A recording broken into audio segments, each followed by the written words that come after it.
Hello friends, welcome to ISS platform. आज है lecture number second of February month MCQ. जैसे आप जानते हो कि मैंने पैटर्न चेंज कर दिया है। अब आपको लेक्चर मंथ में 15 या 16 लेक्चर मिलेंगे, बट नंबरिंग वाइज मिलेंगे, डेट वाइज नहीं मिलेंगे, नंबरिंग वाइज मिलेंगे। सुबह 6 बजे कभी भी आ सकता है, किसी भी डेट पर। इवन मंथ में आपको 15 टू 16 लेक्चर कराए जाएंगे। चलते लेक्चर स्टार्ट करते हैं। देखो, जो अभी आप जानते हो कि फरवरी के मंथ में 1 फरवरी को यूनियन बजट पास हुआ है पार्लियामेंट में, और मैंने आपसे वादा किया था कि जैसे ही यूनियन बजट पास होगा पार्लियामेंट में, उसके अगले दिन आपके लिए डिटेल लेक्चर शूट किया जाएगा, और वो मैंने कर दिया है। जिसका 1 hour we can say lecture बड़ा है, 10 मिनट का लेक्चर है, 1 आवर 10 मिनट का। इवन एक एक चीज डिटेल में समझाइए, यूनियन बजट में क्या डिसीजन लिए, इवन कितना अलोकेट किया है किसी मिनिस्ट्री को, डिपार्टमेंट को, स्कीम को, इवन ईच एंड एवरीथिंग, जिसकी लिंक आपको इस वीडियो के डिस्क्रिप्शन में भी दिख जाएगी। इसी के साथ जानते हो कि आप इंडिया और यूरोपियन यूनियन कई साल से फ्री ट्रेड एग्रीमेंट पर नेगोशिएशन चल रहा था। इवन अब फाइनलाइज हो गया, कंक्लूजन आ चुका है। इसका भी मैंने आपके लिए एडिटोरियल शूट कर दिया है। अब इस कंक्लूजन में क्या क्या बेनिफिट मिलेगा इंडिया और यूरोपियन यूनियन को after signing the free trade agreement, 26 minute का लेक्चर है। देख लीजिए, इसकी भी लिंक आपको डिस्क्रिप्शन में मिल जाएगी। देन आफ्टर, जैसे आप जानते हो कि रेगुलर 10 बजे लाइव आता हूं, मॉर्निंग में 10 बजे लाइव आता हूं, जिसमें आपको important news from Hindu, Indian express और पीआईबी डिटेल में समझाता हूं। इवन आपके डाउट भी क्लियर करता हूं। अगर कोई भी डाउट आता है तो आप कमेंट करिए, मैं इमीडिएटली आपको रिप्लाई दूंगा, आपके सारे डाउट क्लियर करूंगा। That's my guarantee. तो रेगुलर 10 बजे लाइव आइए, जिसमें आपके डाउट क्लियर हो सके। Indian mountaineer Kabak Yano has successfully summit Mount Aconcagua in Argentina. She belong to which state of India? देखो, अभी एक इंडियन माउंटेनर है जिनका नाम है कबाक यानो। इन्होंने सक्सेसफुली माउंट अकानकुआ, जो कि अर्जेंटीना में है, इसको चढ़ाई कर दी है, केवल चढ़ चुकी है। इवन भारत का झंडा फहरा दिया है वहां चढ़ के। और इवन ये हाईएस्ट पीक है। क्या है? It is a highest peak of south America. Highest peak है, साउथ अमेरिका का हाईएस्ट पीक है, जो कि अर्जेंटीना में है। और ये कबाब यानो ने, मैम ने ये चढ़ लिया है। इवन ये कहां से बिलोंग करती है? तो ये अरुणाचल प्रदेश से बिलोंग करती है। कहां से दोस्तों? अरुणाचल प्रदेश से बिलोंग करती है।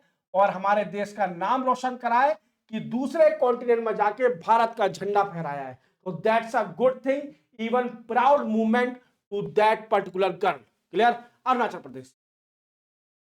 Which state of India has emerged as the India top renewable energy state with 42.58 gigawatt capacity? ये पूछा कि बताइए, इंडिया की किस स्टेट ने टॉप किया है? अगर रिन्यूएबल एनर्जी में देखा जाए तो रिन्यूएबल एनर्जी सबसे ज्यादा प्रोडक्शन होती है अगर कंपेयर किया है नेशनल लेवल पर, तो ये गुजरात ने टॉप किया है। अगर एट प्रेजेंट कैपेसिटी देखी जाए तो अभी गुजरात 42.58 गीगावाट जनरेट कर रही है। और अगर रेशो देखा जाए तो it is a 16.5% of national average. क्या कह रहा हूं मैं? कि जितना भी नेशनल लेवल पर रिन्यूएबल एनर्जी जनरेट हो रही है, उसका तो 16.5% तो गुजरात ही जनरेट कर रही है। तो that's a good thing. Gujarat number 1 है रिन्यूएबल एनर्जी जनरेट करने में। याद रखना, क्वेश्चन आ सकता है।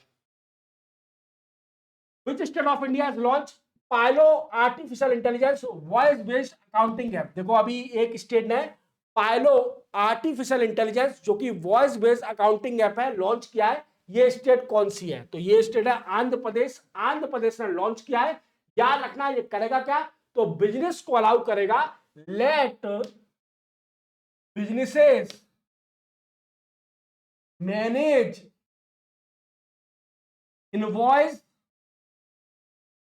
And account by speaking in local language. Local language में अगर बिजनेसेस अपने अकाउंट और इनवॉइस को मैनेज कर सकते हैं, इससे बेनिफिट क्या होगा?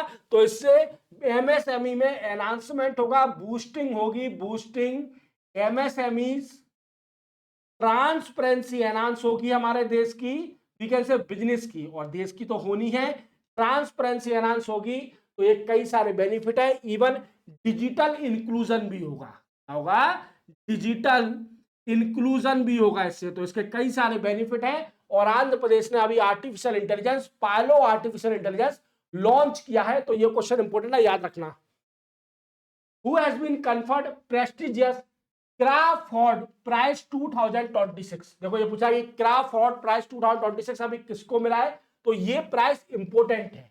ये प्राइज इंपोर्टेंट क्यों है? क्योंकि it is considered as a Nobel prize, Nobel of geo science, geo science की नोबल प्राइज मानी जाती है क्राफोर्ड प्राइज, और हमारे इंडियन ओरिजिन को मिला है, जो कि क्लाइमेट साइंटिस्ट है, क्लाइमेट साइंटिस्ट है इंडियन ओरिजिन के, इनको यह अवार्ड दिया गया है, और इनका नाम है वीरभद्रन रामनाथन। क्या? वीरभद्रन रामनाथन इनका नाम है, याद रखना। बट इन्होंने क्या किया है? इनका कंट्रीब्यूशन है ग्रीन हाउस गैस में ग्रीन हाउस गैस, रिसर्च इन ग्रीन हाउस गैस रीशेप, इसको रीशेप कर रही है, वी कैन से एनवायरमेंट को रीशेप कर रही है, एनवायरमेंट, इवन क्लाइमेट चेंज को रीशेप कर रही है, क्लाइमेट इवन इन्होंने एनवायरमेंट पॉलिसी भी कई सारी पॉलिसी प्रपोज करी है, दैट्स व्हाई इनको ये अवार्ड दिया गया है।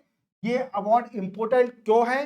क्योंकि प्राइज इसलिए इंपोर्टेंट है क्योंकि इट इज कंसिडर्ड और called as a Nobel of geo science, और हमारे इंडियन ओरिजिन को मिला है। India and which country has conducted military exercise Khanjar schedule in Assam? ये पूछा कि बताइए इंडिया और कौन सी कंट्री मिलिट्री एक्सरसाइज खंजर करेगी 12th, जो कि आसाम में होनी है। देखो ये 13th एडिशन है, कौन सा है? 13th एडिशन है, याद रखना, वेरी वेरी इंपोर्टेंट। और कब से कब तक चलेगी? 4th ऑफ फेब से स्टार्ट हो गई है, और ये 17th ऑफ फेब तक चलेगी, और आसाम में चल रही है, जिसका मेन मोटिव है कि इंटरऑपरेबिलिटी और मिलिट्री कोऑपरेशन, ये कई सारे बेनिफिट है। और दूसरी कंट्री है किर्गिस्तान, कौन सी? किर्गिस्तान, याद रखना, very very important. Indian army has conducted अग्नि परीक्षा exercise with which CAPF force? ये पूछा बताइए इंडियन आर्मी ने अभी अग्नि परीक्षा एक्सरसाइज किस सेंट्रल आर्म पुलिस फोर्स के साथ कर रही है? तो देखो ये सेंट्रल आर्म पुलिस फोर्स कौन सी है? आईटीबीपी। आईटीबीपी मतलब इंडो तिब्बत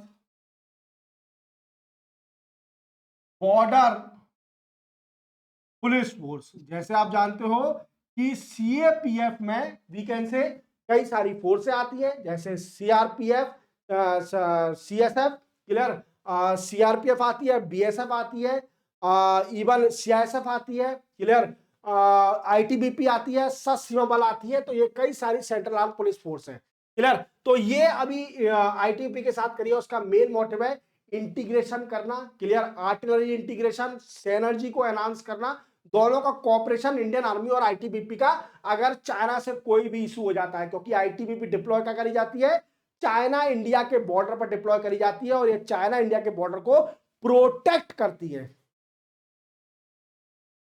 विच day observe as world wetland day? World wetland day किस दिनों में कहता है? तो ये हर साल 2 फरवरी को ऑब्जर्व किया जाता है। कब? 2 फरवरी को। और इस बार की थीम भी याद रखना मेरे दोस्तों, इसके बारे में आपको डिटेल में समझाऊंगा। वेटलैंड एंड ट्रेडिशनल नॉलेज, पहले आप थीम जान लीजिए। Wetland and traditional knowledge celebrating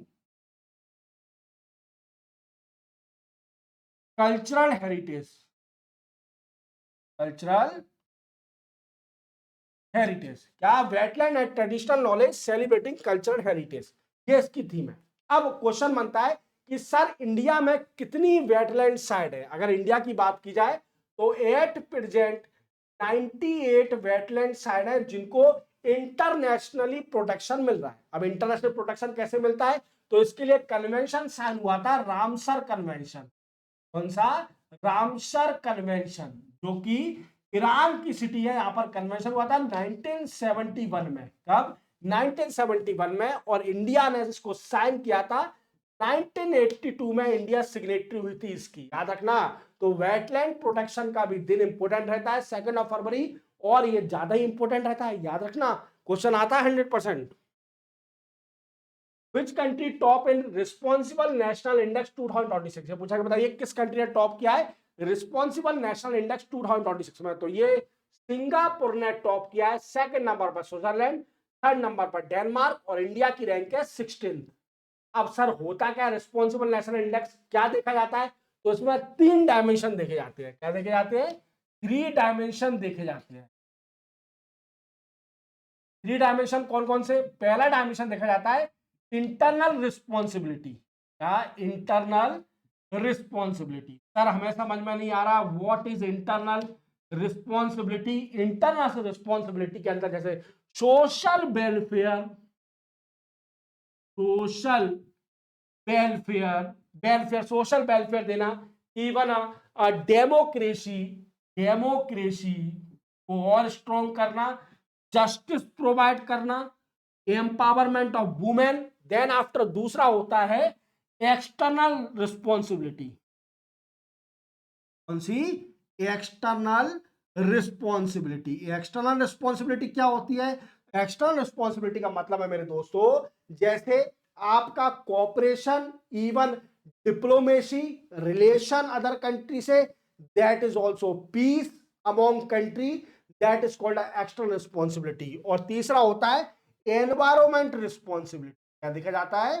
environment responsibility. ये 3 डायमेंशन देखे जाते हैं, इसी बेसिस पर कंट्रियों को रैंक मिलती है। एनवायरमेंट रिस्पॉन्सिबिलिटी क्या? ग्रीन हाउस गैस को कंट्रोल करना, इवन क्लाइमेट चेंज को रिजॉल्व करना। तो ये कई सारे डायमेंशन देखे जाते हैं, याद रखना। विच state of India has launch मुख्यमंत्री ग्रामोत्थान योजना स्कीम? ये पूछा कि बताइए कि इंडिया की किस स्टेट ने अभी मुख्यमंत्री ग्रामोत्थान योजना स्कीम लॉन्च करी है? तो ये अभी गुजरात ने लॉन्च करी है। किसने? गुजरात ने लॉन्च करी है। और इसका मेन मोटिव क्या है? जैसे आप जानते हो कि अर्बन डेवलपमेंट बहुत अच्छा होते जा रहा है और रूरल डेवलपमेंट में ज्यादा नहीं हो रहा है। तो गुजरात चाहती है कि अर्बन स्टाइल डेवलपमेंट भी रूरल डेवलपमेंट हो। क्या? कि अर्बन स्टाइल रूरल डेवलपमेंट, मतलब अर्बन की तरह भी रूरल एरिया और ग्रामीण एरिया डेवलप होना चाहिए। तो इसी के लिए गुजरात ने स्कीम लॉन्च करी है, मुख्यमंत्री ग्रामोत्थान योजना। Very very important. तो इसी के साथ आपका सेकंड लेक्चर भी कंप्लीट कर दिया। मैंने आपसे पहले ही बोला था कि अब डेट डिसाइड नहीं है, आपको lecture wise first second third इस तरीके से लेक्चर मिलेंगे, कभी भी मिल सकते हैं, बट महीने में 15 to 16 लेक्चर मिलेंगे। बट रेगुलर इसलिए नहीं करे हैं क्योंकि मैं आपको ऑलरेडी डिटेल में पढ़ा रहा हूं, तो इतने एमसीक्यू नहीं मिल पाते, फैक्चुअल न्यूज है, क्योंकि 10 बजे तो मैं लाइव आता ही हूं, जैसा मोस्टली इंपोर्टेंट न्यूज कवर करा ही देता हूं, डिटेल में समझा ही देता हूं। क्लियर? मिलते हैं हम थर्ड लेक्चर में, तब तक के लिए जय हिंद।